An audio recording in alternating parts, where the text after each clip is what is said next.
ಮೇಲಿದ್ದಂತ ಗೌರವಾನ್ವಿತ ಪರಮ ಪೂಜ್ಯ ಸ್ವಾಮೀಜಿಯವರ ಪಾದಾರಗಳಿಗೆ ನಮಸ್ಕರಿಸುತ್ತಾ ವೇದಿಕೆ ಮೇಲಿದ್ದಂತ ಗೌರವಾನ್ವಿತ ರವಿಕುಮಾರ್ ಅವರೇ ಹಾಗೂ ಸರ್ವೋತ್ತಮ್ ಜಾರಕಿಹೊಳಿ ಅವರೇ, ಸುಭಾಷ್ ಪಾಟೀಲ್ ಅವರೇ, ಅಜ್ಜಪ್ಪ ಗಿರೆಡ್ಡಿ ಅವರೇ, ದಿಲೀಪ್ ಕುರಂದವಾಡ್ ಅವರೇ ಹಾಗೂ ಅಂಬಿಗರ ಚೌಡಯ್ಯ ಸಮಾಜದ ಎಲ್ಲ ಗುರು ಹಿರಿಯರೇ ಹಾಗೂ ಇಲ್ಲಿ ನೆರವೇರಿದಂತ ಎಲ್ಲ ತಾಯಂದಿರಿಗೆ ಹಾಗೂ ಎಲ್ಲ ಅಂದ್ರೆ ಈ ಸಮಾಜ ಬಂದಂತ ಎಲ್ಲ ಕುಲಬಾಂಧವರಿಗೆ ಎಲ್ಲರಿಗೂ ಅನಂತ ಕೋಟಿ ನೀವೆಲ್ಲ ನಮಸ್ಕಾರ ಹೇಳುತ್ತಾ, ಯಾಕಂದ್ರೆ ಈಗಾಗಲೇ ಪರಮ ಪೂಜ್ಯರು ಎಲ್ಲರೂ ಭಾಷಣ ಮಾಡಿದರು, ಆಶೀರ್ವಚನ ಮಾಡಿದರು.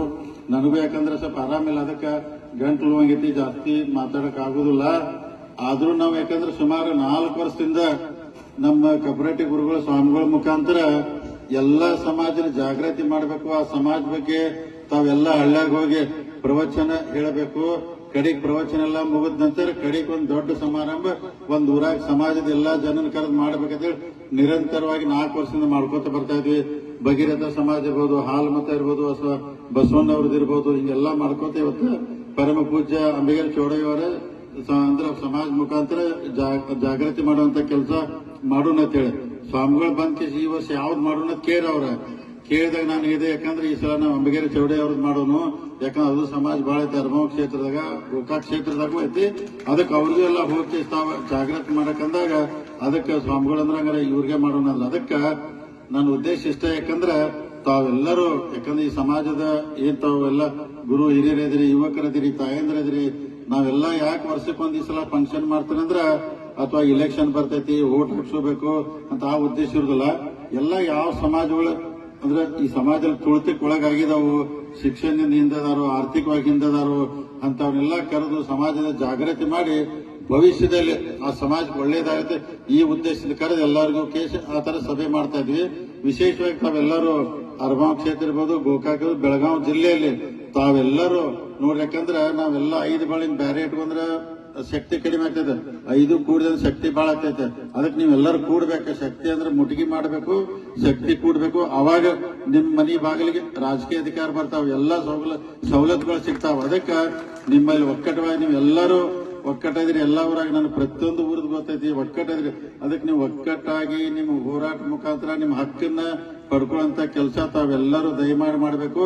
ನಾವೆಲ್ಲರೂ ನಿಮ್ ಸಮಾಜ ಜೊತೆಗೆ ಯಾವತ್ತೂ ನಿಮ್ ಬೆನ್ನಿಗೆ ನಿಂತ್ಕೇಸಿ ನಿಮ್ ಜೊತೆಗಿರ್ತೀವಿ. ಯಾವುದೇ ನಿಮ್ ಕಷ್ಟ ಸುಖ ಸಮಾಜ ಕೆಲಸ ಇರಲಿ, ವೈಯಕ್ತಿಕ ನಿಮ್ ಯಾವ ಕೆಲಸ ಇದ್ರು ನಿಮ್ ಜೊತೆ ಸದಾ ಇರ್ತೀವಿ ಅಂತೇಳಿ ಪರಮ ಪೂಜೆ ಮುಖಾಂತರ, ವೇದಿಕೆ ಮುಖಾಂತರ ತಮಗೆ ಭರವಸೆ ಕೊಡ್ತೀನಿ. ತಾವೆಲ್ಲರೂ ಸಮಾಜದ ಬಂಧುಗಳ ಗೋಕಾಕದಾಗ ಸುಮಾರು ಒಂದು ಜಾಗ ತಗೊಂಡಿವಲ್ಲ, ಅಂದ್ರೆ ಲೀಸ್ ಮ್ಯಾಗ 30 ವರ್ಷ ಲೀಸ್ ಅಂತೇಳಿ ಜಾಗ ತಗೊಂಡು ಅಲ್ಲಿ ಒಂದು ಸಮುದಾಯ ಭವನ ಕಟ್ಟಬೇಕು ಅಥವಾ ಗುಡಿ ಕಟ್ಟಬೇಕಂತೇಳಿ ಅದಕ್ಕೆ ಸುಮಾರು 20 ಲಕ್ಷ ಅಮೌಂಟ್ ಕಟ್ಟೋದು ಬಂದೈತೆ. ಅಂದ್ರೆ ಡಿಸಿ ಅವ್ರಿಗೆ 20 ಲಕ್ಷ ರೂಪಾಯಿ ಕಟ್ಟಿದಾಗ ಅವ್ರಂದ್ರ 30 ವರ್ಷ ಲೀಸ್ ಬಿಡ್ತಾರೆ. ಲೀಸ್ ಕೊಟ್ರೆ ಜಾಗ ಸಮಾಜದ ಆಗ್ತೈತೆ, ಅದು ಅದಕ್ಕೆ ಒಂದು ಗುಡಿ ಕಟ್ಟೋದ. ಈಗೆಲ್ಲ ಸಮಾಜದವರು ಬಹಳ ದಿವಸದಿಂದ ಕೇಳಾಕತ್ತಿದ್ರು. ಅದಕ್ಕೆ ಅವರೆಲ್ಲ ಕೂಡಿ ಒಂದು 10 ಲಕ್ಷ ರೂಪಾಯಿ ಸಮಾಜದಾಗ ನಾವು ಕೂಡಿಸಿದ್ವಿ. ಇನ್ನೊಂದು 10 ಲಕ್ಷಕ್ಕೆ ಕಡಿಮೆ ಬೀಳ್ತಾವ. ಅದಕ್ಕೆ ಬಹಳ ದಿವಸ ನಾನಾ ಆರ್ಥಿಕ ಮುಂದೆ ಹಾಕೋತ ಬಂದಿನಿ.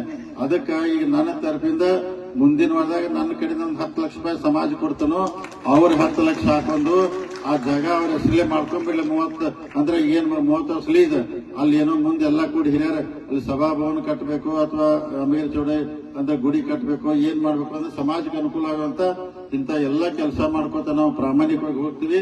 ಅದ್ರ ಜೊತೆಗೆ ತಾವು ಯಾಕಂದ್ರೆ ಮನವಿ ಕೊಟ್ಟಿದ್ರಿ. ಈಗ ಅಂದ್ರೆ PG ಹುಣಚಾಳದಲ್ಲಿ ಅಂದ್ರೆ ಗುಡಿ ಒಂದಂದಿ 8 ಲಕ್ಷ ರೂಪಾಯಿ ಕೆಲಸ ಐತಂದರು. ಈಗಾಗಲೇ ಬಹಳ ಸಹಾಯ ಮಾಡಿದೀನಿ. ಈಗ ಆದ್ರೂ PG ಹುಣಚಾಳ ಹಿರಿಯರ ಜೊತೆ ಎಲ್ಲ ಕರೆದು ಮಾತಾಡಿ ನಿಮ್ ಜೊತೆ ಕುಂತ್ಕೇಸಿ ಏನ್ ಸಮಸ್ಯೆಗೆ ಅದು ಅನುಕೂಲ ಹೆಂಗ್ ಮಾಡ್ಬೇಕು ಅದು ಮಾತಾಡ್ತಾನು. ಇನ್ನೊಂದು ಸರ್ಟಿಫಿಕೇಟ್ ವಿಚಾರವಾಗಿ ತಾವು ಅರ್ಜಿ ಕೊಟ್ಟಿದ್ರಿ, ಅದನ್ನ ಸಾರ್ವಜನಿಕವಾಗಿ ಚರ್ಚೆ ಮಾಡೋದು ಬೇಡ. ನೀವೆಲ್ಲ ಪ್ರಮುಖರು ಒಂದು 10-15 ಜನ ಕುಂತ ಕೇಸ್ ಮಾತಾಡಿ. ಯಾಕಂದ್ರೆ ಅರಮಾವ್ ಕ್ಷೇತ್ರದಲ್ಲಿ ಏನೂ ಮೊದಲು ತೊಂದರೆ ಆಗಿಲ್ಲ, ಅದು ಬೇರೆ ಬೇರೆ ಕ್ಷೇತ್ರದಾಗ ತೊಂದರೆ ಆಗೈತೆ. ಅದಕ್ಕೆ ಎಲ್ಲರ ಜೊತೆ ಅಲ್ಲಿ ಸ್ಥಳೀಯ ಶಾಸಕರ ವಿಶ್ವಾಸ ತಗೊಂಡು ಅದನ್ನು ಏನು ಅನುಕೂಲ ಮಾಡಕ್ಕಾಗ್ತದೆ, ಸಮಾಜಕ್ಕೆ ಒಳ್ಳೇದ್ ಮಾಡಕ ಪ್ರಾಮಾಣಿಕವಾದಂತ ಪ್ರಯತ್ನ ಮಾಡ್ತೀವಿ. ತಾವು ರಾಜಕೀಯವಾಗಿ ಅಂದ್ರೆ ಅಧಿಕಾರ ಸಿಗಬೇಕು, ನಮ್ಮ ಸಮಾಜಕ್ಕೆ ಗುರುತಿಸಬೇಕು, ನಾಮಿನೇಟ್ ಮುಖಾಂತರ ಅಥವಾ ಚುನಾಯಿತ ಪ್ರತಿನಿಧಿ ಅವ್ರನ್ನ ಗೆಲ್ಲಿಸಾರ ತರಬೇಕಂತೇಳಿ ತಾವು ಸಮಾಜದಿಂದ ಮನವಿ ಕೊಟ್ಟಿದ್ರಿ. ಖಂಡಿತವಾಗಿ ಮುಂದೆ ಬರುವಂತ ಯಾವುದೇ ಸ್ಥಳೀಯ ಚುನಾವಣೆ ಇರಲಿ ಅಥವಾ ನಾಮನಿರ್ದೇಶನ ಮುಖಾಂತರ ಖಂಡಿತವಾಗಿ ಯಾವ ಸಮಾಜ ಎಲೆಕ್ಷನ್ ಗೆದ್ದು ಬರಕ್ ಆಗುದಿಲ್ಲಲ್ಲ ಅಂತ ನಿಜವಾಗಿ ಅದ್ರ ನಾಮಿನೇಷನ್ ಮುಖಾಂತರ ಜಿಲ್ಲಾ ಮಟ್ಟದಲ್ಲಿ ಅಧಿಕಾರ ಕೊಡುವಂತ ಪ್ರಾಮಾಣಿಕ ಪ್ರಯತ್ನ ನಾವು ಮಾಡ್ತೀವಿ ಅಂತೇಳಿ ಸಮಾಜ ಬದಲು ಭರವಸೆ ಕೊಡ್ತೀನಿ. ನಾವೆಲ್ಲರೂ ಯಾಕಂದ್ರೆ ಎಲ್ಲ ತಾಯಂದ್ರು ಬಂದಿದ್ರಿ, ರವಿಕುಮಾರ್ ಅವ್ರು ಹೇಳಿದಂಗ ನಾವೆಲ್ಲರೂ ಎಲ್ಲಿ ತನಕ ನಾವು ಶಿಕ್ಷಣ ಪಡೆದಿಲ್ಲ ಅಲ್ಲಿ ತನಕ ನಾವು ಮುಂದೆ ಬರಕ್ ಸಾಧ್ಯ ಇಲ್ಲ. ನಮ್ ಕಡೆ ಬೇಕಾದಂದ್ರೆ ಎಷ್ಟ ರೊಕ್ಕ ರೂಪಾಯಿ ಅಂತಸ್ತು ಏನು ಇದ್ರು ಶಿಕ್ಷಣ ಇಲ್ಲಂದ್ರೆ ಖಂಡಿತವಾಗಿ ಅದ ಹಿಂದುಳಿದ ವರ್ಗ ಹನಿಪಟ್ಟಿ ಹಚ್ಚುತ್ತಿಲ್ಲ. ಶಿಕ್ಷಣ ಮುಖಾಂತರ ಹನಿಪಟ್ಟಿ ತೆಗಿಬೇಕು ನಾವು ಹಿಂದುಳಿದ ವರ್ಗ. ಅದಕ್ಕೆ ನಾವು ಎಲ್ಲಿ ತಗ ಶಿಕ್ಷಣ ಈ ಸಮಾಜಗಳು ಪಡೆದಿಲ್ಲ ಅಲ್ಲಿ ತಗ ನಾವು ಮುಂದೆ ಬರಕಲ್ಲ. ಖಂಡಿತ ದಯಮಾಡಿ ಈಗಾಗಲೇ ನಮ್ಮ ಕ್ಷೇತ್ರದಲ್ಲಿ ನಮ್ಮ ಜಿಲ್ಲೆಯಲ್ಲಿ ಶಿಕ್ಷಣ ಎಲ್ಲ ಪಡಿತಾ ಇದ್ರಿ. ಇನ್ನೂ ಹೆಚ್ಚಿನ ಒತ್ತು ಕೊಟ್ಟು ನಿಮ್ಮ ಮಕ್ಕಳಿಗೆ ಶಿಕ್ಷಣ ಪಡೆದಿದ್ದಾಗ ನಿಮ್ ಸಮಾಜಕ್ಕೂ ಒಳ್ಳೇದಾಗ್ತೈತಿ, ಈ ರಾಜ್ಯಕ್ಕೂ ಒಳ್ಳೇದಾಗ್ತೈತಿ. ಈ ದೃಷ್ಟಿಯಲ್ಲಿ ತಾವು ಕೆಲಸ ಮಾಡಬೇಕು. ಅದಕ್ಕೆ ಏನ್ ನಿಮ್ ಸಮಾಜಕ್ಕೆ ಸಹಾಯ ಸಿಗಬೇಕಾಗ್ತದೆ ಖಂಡಿತ ನಿಮ್ ಜೊತೆ ನಿಂತಂದ್ರೆ ಸಹಕಾರ ಕೊಡ್ತೀನಿ ಅಂತ ಹೇಳುತ್ತಾ, ಪರಮ ಪೂಜ್ಯ ಸ್ವಾಮೀಜಿ ಅಂದ್ರೆ ನಮ್ಮೆಲ್ಲ ಸ್ವಾಮೀಜಿಯವರು ಆಶೀರ್ವಚನ ಮುಖಾಂತರ ಸಮಾಜ ಹೇಳಿಕೆ ಬಗ್ಗೆ ಹೇಳಿದ್ರು, ನಮ್ಮ ಸುಳ್ದೋಳಿ ಅಜ್ಜರನು ಎಲ್ಲ ಹೇಳಿದ್ರು.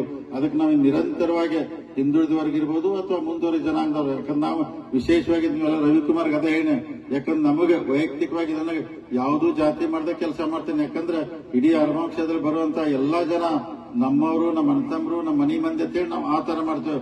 ಯಾವ್ರನ್ನೂ ನಾವು ಜಾತಿ ದೃಷ್ಟಿಯಿಂದ ಒಟ್ಟೆ ನೋಡುದಿಲ್ಲ. ಅಂದ್ರೆ ಎಲ್ಲರೂ ನಮ್ಮವ್ರ. ಈಗ ನೀವು ಈ ತರ ನಾವು ಬೇರೆ ಯಾವ ಜಾತಿಗೂ ದ್ವೇಷ ಮಾಡೋದಿಲ್ಲ. ಅವ್ರನ್ನೂ ಎಲ್ಲ ಕರ್ಕೊಂಡು ಹೋಗ್ತಿರ್ತೀವಿ. ನಮ್ ಜೊತೆಗೆ ಇರ್ತಾರೋ ಇರುದಿಲ್ಲ ಆ ಮಾತು ಬೇರೆ. ಕರೆ ನಮ್ ಕೆಲಸ ನಮ್ ಡ್ಯೂಟಿ ಮಾಡೇ ಮಾಡ್ತೇವೆ. ಯಾವ ಸಮಾಜಕ್ಕೆ ನಮ್ಮ ಕ್ಷೇತ್ರದಲ್ಲಿ ನಾವು ವಿರುದ್ಧ ಮಾಡೋದಿಲ್ಲ. ಎಲ್ಲರನ್ನೂ ಜೊತೆಗೆ ಕರ್ಕೊಂಡು ಹೋಗುವಂತ ಪ್ರಾಮಾಣಿಕ ಕೆಲಸ ಮಾಡ್ತೇವೆ. 12ನೇ ಶತಮಾನದಾಗ ಬಸವಣ್ಣರ ಅನುಭವ ಮಂಟಪ ಮುಖಾಂತರ ಯಾವ ತರ ಎಲ್ಲಾ ಸಮಾಜದ ಮೇಲೆ ಎತ್ತುವಂತ ಕೆಲಸ ಮಾಡಿದ್ರು ಅಂತ ಕೆಲಸ ಪ್ರಾಮಾಣಿಕವಾಗಿ ಬಸವಣ್ಣವ್ರು 100% ಮಾಡ್ರು. ನಾವು ಒಂದು 5% ಮಾಡಕ್ಕಾರ ಪ್ರಾಮಾಣಿಕ ಪ್ರಯತ್ನ ನಾವು ಮಾಡ್ತೀವಿ ಅಂತ ತಮಗೆ ಈ ವ್ಯಕ್ತಿ ಮುಖಾಂತರ ಭರವಸೆ ಕೊಟ್ಟು, ಯಾವತ್ತಲೂ ಅಂಬಿಗೇರಿ ಚೌಡಯ್ಯ ಸಮಾಜ ಜೊತೆ ನಾನಿಲ್ಲಿ ನಮ್ಮ ಜಾರಕಿಹೊಳಿ ಕುಟುಂಬ ಸದಾ ನಿಮ್ ಜೊತೆ ಇರ್ತೈತೆ ಅಂತೇಳಿ ಈ ವೇದಿಕೆ ಮಗನ ಆಶ್ವಾಸನೆ ಕೊಡುತ್ತಾ, ಇವತ್ತಿನ ಸಮಾರಂಭ ಬಹಳ ತಡ ಆಯ್ತು. ಮುಂದಿನ ಸಲ ಏನ್ ಕಾರ್ಯಕ್ರಮ ಮಾಡ್ತವಲ್ಲ ಫಸ್ಟ್ಗೆ ಮಾತ್ರ ನಾನಾ ಭಾಷಣ ಮಾಡವ, ಲಾಸ್ಟ್ಗೆ ಅವರ ಮಾಡಿಸ್ರಿ ನಿಮ್ಮನ್ನು ಬಿಡುದಿಲ್ಲ. ಯಾಕಂದ್ರೆ ಕೆಲವೊಂದ್ ಕಡೆ ಖಾಲಿ ಕುರ್ಚಿಯಲ್ಲಿ ಭಾಷಣ ಮಾಡಿದ್ರೆ ಎಲ್ಲ ಹೋಗಿರ್ತಾರೆ, ಎಲ್ಲ ಬ್ಯಾಸತ್ತಿರ್ತಾರ. ಬಹಳ ಚಲೋ ಆಯ್ತು, ಅದ್ದೂರಿ ಆಯ್ತು. ತಮಗೂ ತಮ್ಮ ಕುಟುಂಬಕ್ಕೂ ಆ ದೇವರು ಭಗವಂತ ಎಲ್ಲ ಒಳ್ಳೆಯ ಮೇಲೆ ಹಾರೈಸಿ ಮತ್ತು ಇವತ್ತಿನ ಸಮಾರಂಭದಲ್ಲಿ ವಿಶೇಷವಾಗಿ ನಮ್ಮ ಪಿವಾಯಿ ಮನುಷ್ಯರಾದ ಎಲ್ಲಾ ಸಮಾಜದ ಮುಖಂಡರು ಈ ಕಾರ್ಯಕ್ರಮ ಯಶಸ್ವಿ ಮಾಡ್ಲಿಕ್ಕೆ ತಾವೆಲ್ಲ ಬಹಳ ಪ್ರಾಮಾಣಿಕ ಪ್ರಯತ್ನ ಮಾಡಿದ್ರಿ. ತಮಗೂ ಧನ್ಯವಾದ ಹೇಳ್ತೀನಿ. ಎಲ್ಲಾ ಜಿಲ್ಲಾ ಮುಖಂಡರಿಗೆ ಧನ್ಯವಾದ ಹೇಳಿ ನನಗೂ ಇಲ್ಲಿ ಕರೆದು ಮಾತನಾಡ ಅವಕಾಶ ಮಾಡಿಕೊಟ್ಟು ಸತ್ಕಾರ ಮಾಡಿದ್ರೆ ಸಮಾಜದ ಎಲ್ಲ ಪೂಜ್ಯರಿಗೆ, ಗುರುಗಳಿಗೆ ಎಲ್ಲರಿಗೂ ತಮ್ಗೆ ವಂದಿಸಿ ನನ್ನ ಮಾತು ಮುಗಿಸ್ತೀನಿ. ಜೈ ಹಿಂದ್, ಜೈ ಕರ್ನಾಟಕ.